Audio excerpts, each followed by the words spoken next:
relevante en el ámbito de la farmacología, sobre todo en el ámbito de emergencia, porque al menos en situación de medicina crítica, ¿ya? Nosotros empleamos diuréticos, ¿sí? Todo lo que tenga que ver con una patología cardiovascular de fondo que esté descompensada, y tal vez usted tenga algún familiar que usa diuréticos, hipertensos, ¿no? Hasta desde lo más básico, que es la hipertensión, se puede dar por vía oral, hasta lo más complejo y lo más complicado de un paciente crítico que está descompensado y que de alguna forma necesitamos nosotros extraer de ese paciente líquidos, ¿no? Para poder mejorar la función pulmonar, la función renal, ¿ya? La función cardiovascular. Entonces, nuevamente, los diuréticos van a tener diferentes formas de actuar en diferentes zonas de la nefrona, y cada una de ellas va a tener un riesgo también potencial en el paciente, porque al expulsar agua, que es lo que queremos, también vamos a expulsar algunos electrolitos que pueden ser vitales, ¿no? en la estabilidad hemodinámica de los pacientes, que es básicamente el potasio, ¿correcto? El potasio es el más relevante. El calcio también, ¿sí? Yo le tengo mucho cuidado y mucho respeto al potasio, ¿ya, chicos? Y siempre cuando voy a usar un diurético, les comento de forma personal. En medicina crítica, un paciente descompensado, trato de, antes de utilizar un diurético, saber su mecanismo de acción, obviamente, saber si va a eliminar potasio y saber cuáles son las condiciones de ese paciente previo a la utilización del diurético.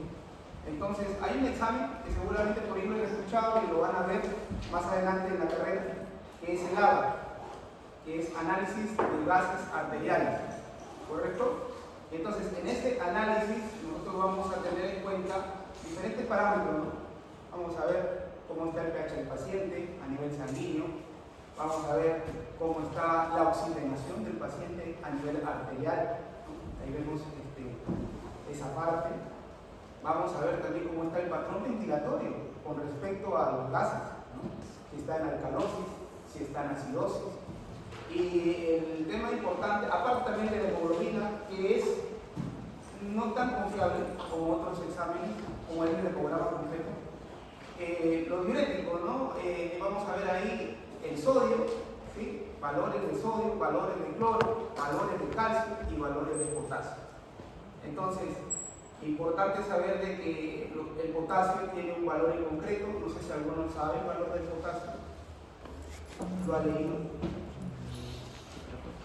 De 3.5 a 5.5. Y digamos por el cilindro, ustedes pueden leer. Si está por debajo de 3.5, hay problemas, pueden ser cardíacos, ¿sí? Porque de alguna forma el músculo cardíaco necesita ese ion para poder realizar la contracción cardíaca. Y si está por encima, puede haber también problemas a nivel cardíaco. Se le conoce, se le llama en fisiopatología como paro en diástole, ¿sí? Entonces, niveles por encima de 5.5 y hay que pensar en cómo retirar ese exceso, y si es posible niveles por encima de 7, que se ha visto también, y lamentablemente pacientes que tengan un problema de alguna forma renal que no puedan eliminar, hay que hacerles diálisis de emergencia, colocarles un catéter, ¿sí? De emergencia y dializarlos, porque si no se mueren los pacientes. ¿Correcto, chicos? Entonces, esta clase básicamente es un repaso, ¿sí? Diuréticos osmóticos, y así de ASA, ahorradores de potasio, inhibidores de la desgrasa carbónica, básicamente la clasificación de diuréticos, los antagonistas de aldosterona, los estimulantes del flujo sanguíneo. Vamos a ver nuevamente los mecanismos de acción, los efectos terapéuticos y adversos.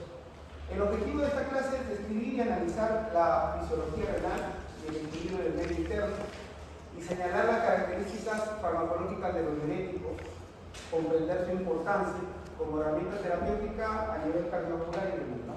Nuevamente, van a ayudarnos a estimular la excreción de agua y electrolitos, ¿sí? No solamente agua, siempre hay algún electrolito por ahí que se va a eliminar también. y su acción perturbadora sobre el transporte iónico, ¿no?, de la nefrona. Importante el sodio. Se usa para regular el volumen, la composición de los líquidos corporales en diversas situaciones. Sobre todo vamos a tenerlo en cuenta en una situación clínica, no quirúrgica, sino cuando un paciente está generando edemas, ¿sí? Hay un edema en miembros inferiores, hay un edema pretibial y es una acumulación de líquido que se necesita expulsar de ese paciente, ¿correcto? Vamos a tener en cuenta la anatomía y fisiología renal también, ¿sí? Vamos a ver acá la parte anatómica, la corteza renal, la médula renal, las papilas renales, las columnas renales y todas las estructuras anatómicas que ustedes con entendimiento lo van a repasar. Y la base importante, ¿sí?, de que todo esto funcione correctamente es la nefrona, ¿no? La nefrona que está lamentablemente en un número limitado a nivel renal. No es que la nefrona se va a... O sea, una vez que muere una nefrona, no vuelve a salir otra nefrona, a reestructurarse una nueva nefrona. Entonces, lamentablemente, al nacer nosotros tenemos un número limitado de este elemento, ¿sí?, a nivel renal.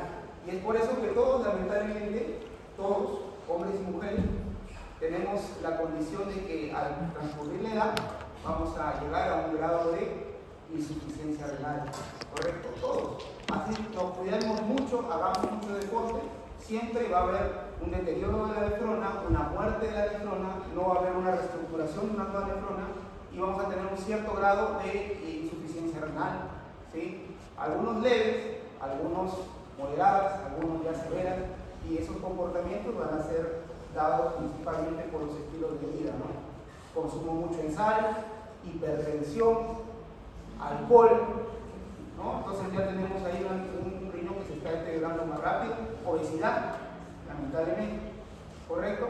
Entonces cada acción tiene una reacción, ¿ya, chicos? La función más importante del sistema urinario es controlar las concentraciones del volumen sanguíneo, regular el pH, ¿sí? Sabemos que ¿cuál es el pH de la sangre? ¿No? 7, vamos a ir 7 puntos más. 7.3, 7.4, ¿correcto, chicos? Es importante autorregular el estado del pH sanguíneo, que no esté ni muy ácido ni muy básico tampoco, ¿verdad? Las nefronas, para realizar todo este proceso, extraen muchas sustancias de la sangre, devuelven las necesarias al organismo y eliminan el resto, el cual se excreta bajo la forma de orina.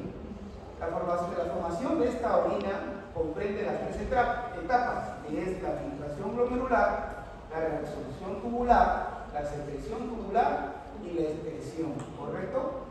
La primera, que es la filtración glomerular, se va a realizar en el corpúsculo renal.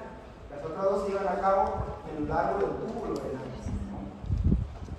Vamos a ver que cada porción de la nefrona va a tener una función importante, ¿correcto?, en cuanto a los solutos y a los iones que se van a reabsorber o no. Y vamos a tener también que en cada porción de la nefrona va a haber una secreción. Pregunta de examen en este cuadro, van a salir 2. ¿Ya? Entonces lean esta tablita. ¿Ya, chicos? Ahora, este de acá es un cuadro también importante, ¿no?, que es los segmentos principales de la nefrona y su función. Importante que ustedes tengan un conocimiento básico, de acá no van a hacer preguntas, pero es importante que lo lean también, tanto el glomérulo, la formación del filtrado glomerular, ¿sí?, el túbulo contorneado proximal, cuáles son sus funciones, ¿no? Aquí habla de que hay una reabsorción del 65% del sodio, potasio, calcio, filtrado y magnesio. A ver, una cosa importante, chicos, y relevante que ustedes conozcan desde base. Todo ion que se va a restituir en el paciente, cuando un paciente está con un desequilibrio hidroelectrolítico y está con diuréticos, no se da vía endovenosa periférica, ¿ya? Si tú vas a restituir calcio, ¿ya?, o vas a restituir potasio, tiene que ser por un catéter venoso central siempre, ¿ya? Eso tenganlo en cuenta. Si tienen algún familiar que está con una insuficiencia renal, le hacen un AGA y está con un desequilibrio o está alterado el potasio o el calcio, está disminuido, nunca vayan a colocar, no voy a comprar una prueba de calcio en la farmacia y le pongo endovenoso o periférico. Puedes matar a la persona. Todo el día central en un ambiente controlado. ¿Correcto, chicos? Muy cuidadoso y es importante que lo conozcan. ¿Ya? Túbulo proximal, la función del túbulo proximal, secreción y repulsión de ácidos y bases.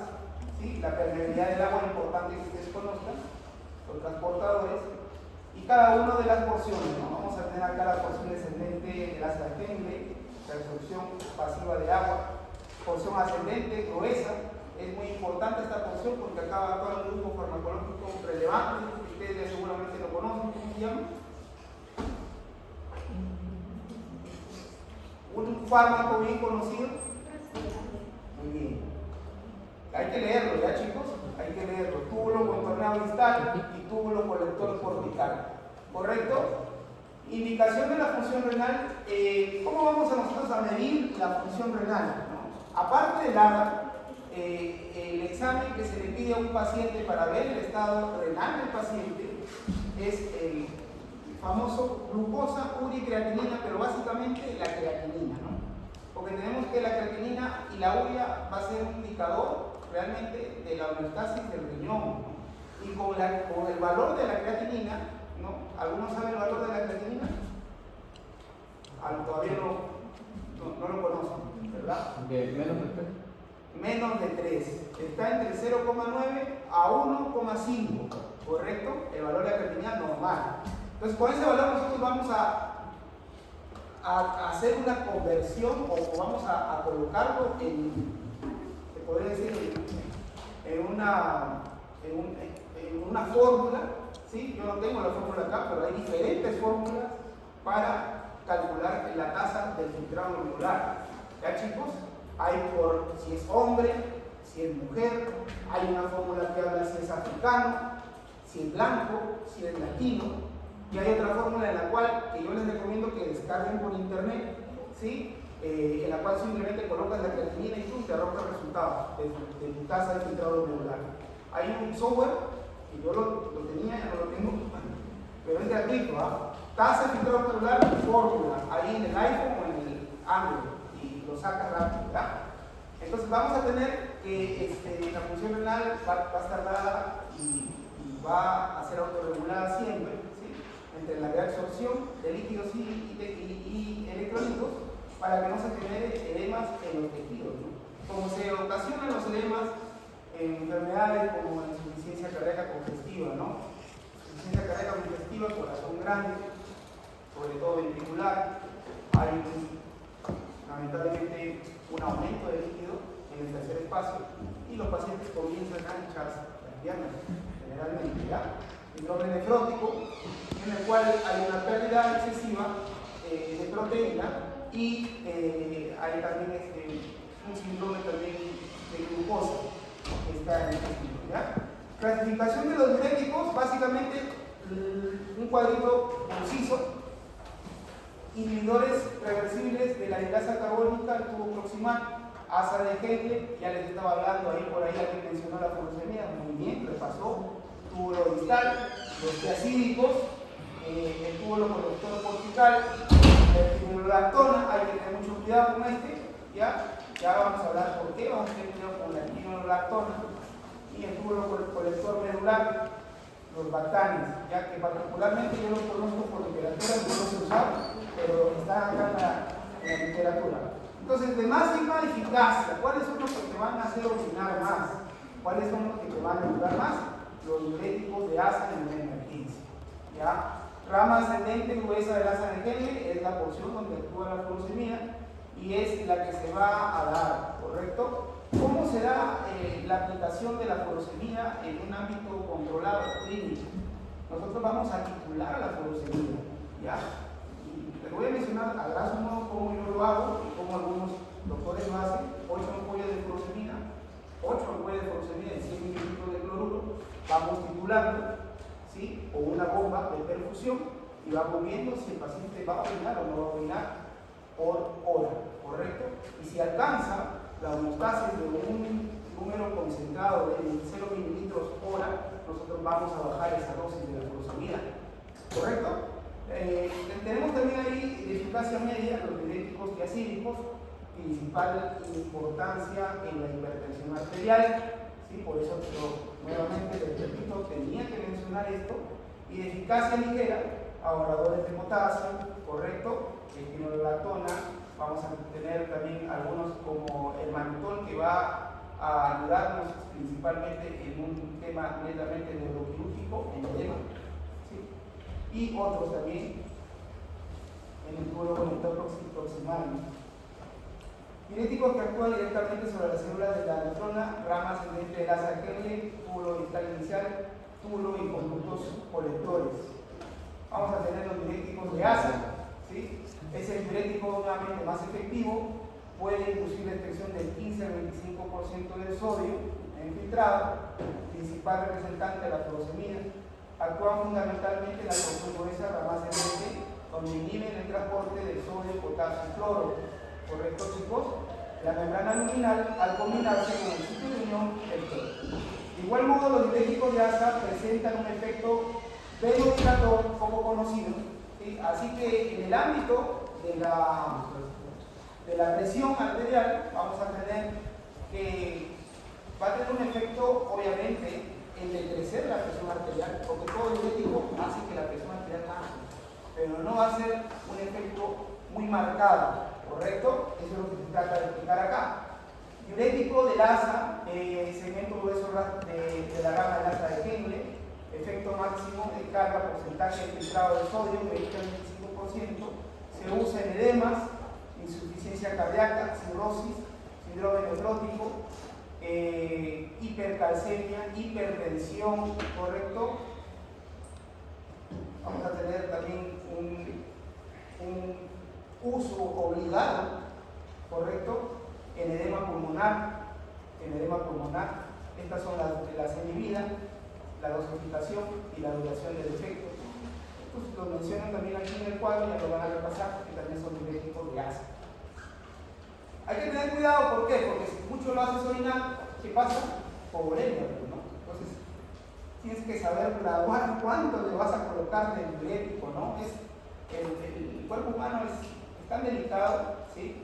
Que si tú das de más una dosis, ya comienzan a verse efectos adversos. En la anestesia también, doy una dosis de más, ya comienzo a ver un efecto adverso y puedo matar a alguien, ¿no? Por eso siempre es con delicadeza, con sutileza, dar dosis pequeñas de acuerdo a guías de farmacología y no orientarse por la dosis máxima siempre, ¿no? Porque la dosis máxima puede generar complicaciones a veces mortales. Conatremia, hipopotasemia, alcalosis ciclopolémica, hipocalcemia, hiperglucemia, ¿correcto? Hiperlipidemia.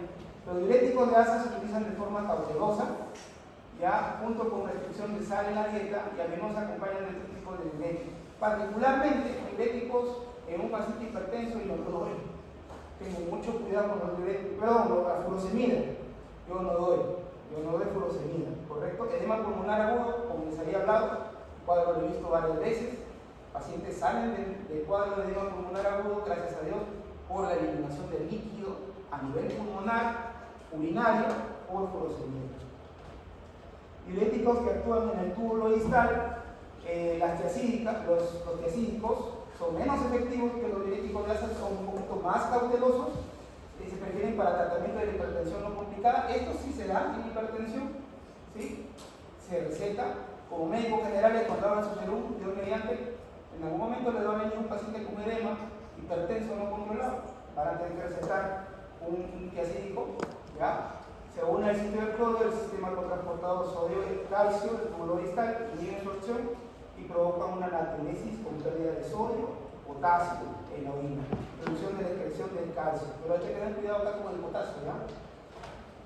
Tiacídicos, hidroclorotiacida, ¿correcto? ¿Para qué se usan los tiacídicos? Hipertensión arterial, ya les estaba diciendo, ya, diabetes insípida, edemas ligeros. Yo he visto que se usa esto de forma ambulatoria, que así lo confirmo.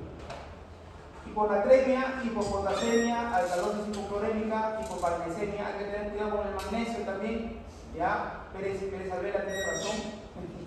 El magnesio es importante en nuestra dieta, en nuestra vida. Hiperglucemia, ya. Aplicaciones de este tipo de diuréticos: hipertensión arterial, insuficiencia cardíaca, edemas, ¿correcto? Diuréticos ahorradores de potasio. Ahora vamos con la parte un poquito más crítica. El pironolactona, ¿lo usa? Sí. Con cuidado, sí. ¿Es el más riesgoso? Sí. Porque puedes ahorrar mucho potasio y puedes aumentar ese potasio, ¿ya? De lo que tenía 5.5 menos, cuando mandas a 7 y le haces un paro al paciente. Hay que tener mucho cuidado con esto. Esto ya es un ambiente controlado, ¿ya, chicos? Inhibidor directo del intercambio del sodio potasio, clandereno, ¿ya? Amilorida. La espironolactona, lo más relevante, pregunta de examen, interactúa con dieta. ¿Y qué genera? Hiperpotasia. ¿Ya, chicos? Estás por ahí con un paciente que tiene dolor en la zona lumbar, abuelito, y le han recetado dieta, y por ahí le dan espironolactona. Acuérdate de Walter Carpio, hiperpotasemia, inmortal. Pregunta de examen, ¿ya, chicos? Cantereno y el otro también que es la amilorida, también con dieta generan hiperpotasemia. Diuréticos osmóticos, tenemos acá a sustancias que son básicamente filtran en los médulos, pero no se reabsorben en la nefrona. Actúan principalmente en las porciones permeables, tubo proximal, rama descendente del asa de Henle. El principal efecto es el aumento de la cantidad del agua excretada, con un incremento menor de la expresión de sodio.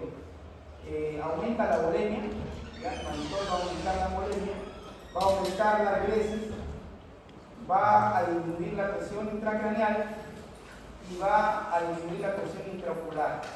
Doctor, ¿lo ha usado alguna vez? Sí, lo he visto, sí. Mannitol pide el médico intensivista cuando tiene un paciente lamentablemente que ha sido operado o postoperado de un aneurisma roto, de un edema, que le han hecho una cirugía para evacuar ese edema cerebral, intracraneal. Cuando un paciente lamentablemente llega a la emergencia, chocado en la mototaxi o chocado lamentablemente en una moto lineal, se vio como Superman, se rompió la cabeza, está con un edema, ¿no?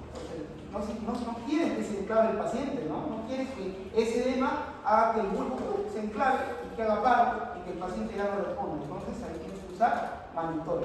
¿Qué otra sustancia, doctor, se puede usar? Una solución de cloruro de sodio.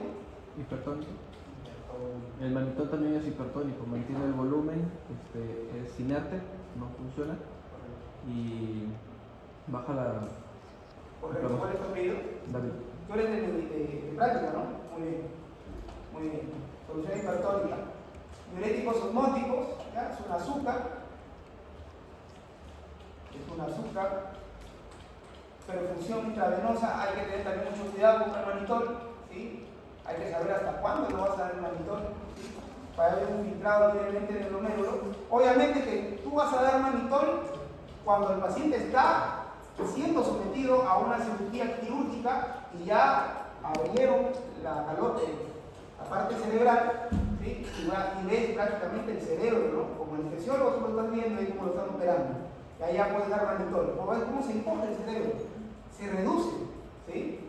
Y cuando lo vas a dar en una emergencia, cuando el paciente llega chocado, sí hay que administrarlo, pero en dosis mínimas, ¿correcto? Con mucho cuidado. Indicaciones: hipertensión intracraneal, hipertensión intraocular. Inhibidores de la anhidrasa carbónica, un grupo de fármacos que lamentablemente yo no lo he visto en mi vida real, literatura, pero es importante conocerlo. Inhibidor de la anhidrasa carbónica, que se encuentra en las células de los túbulos renales, la acetazolamida, ¿sí? Suprime casi por completo la absorción del ion bicarbonato en el túbulo proximal, aumenta la eliminación del bicarbonato y consiguientemente el sodio y cloro, que llega en la porción del asa de Henle, puede ocasionar acidosis metabólica hipercolémica, ¿ya? Fosfaturia e hipercalciuria con producción de cálculos renales, hipopotasemia intensa y reacciones de hipersensibilidad. Nuevamente acá hay preguntitas de examen, ¿ya? Acá salen dos más, ¿ya, chicos? La nefrona y la porción donde actúa cada una de estas, ¿correcto? La acetazolamida, ya sabemos dónde actúa, túbulo contorno proximal, ¿no? Las tiacídicos, tubo contorneado distal, ¿no? La furosemida, por acá, en el asa, en la porción gruesa del asa de gente, ¿sí? Vamos a tener acá antagonista de aldosterona, los diuréticos, túbulo colector de adenosina. Por acá se otra pregunta, chicos. Este es un cuadro de repaso, ya básicamente lo mismo que les he hablado, los osmóticos, su mecanismo de acción, lugar de acción en el túbulo, diuréticos de asa, furosemida, rama ascendente, donde actúan los diuréticos tiacídicos. Y acá viene una preguntita, ¿sí? Es lo mismo que el cuadro anterior, pero explicado. ¿Ya, chicos? Inhibidores de la anhidrasa carbónica, antagonistas de la aldosterona y los bloqueadores del canal del calcio. Ya me pidieron la clase, les ponemos un cuadro, ya, entonces por ahí va a haber una preguntita acá también, diuréticos, ¿sí? Nombres comerciales, importante que lo conozcan, ¿sí? Cada clase tiene un montón de diuréticos, nombres comerciales de los diuréticos, tiacídicos, de asa y evaluadores de potasio. Chicos, como conclusiones para ya finalizar, los diuréticos son medicamentos que aumentan el volumen de la orina excretada.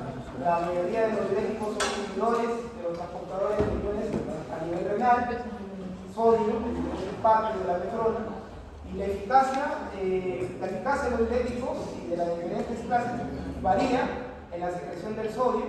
Los diuréticos se usan más comúnmente para controlar la retención anormal de líquidos, edema y en el control de la hipertensión. ¿Correcto? Pues la hipertensión. Muchas gracias, chicos.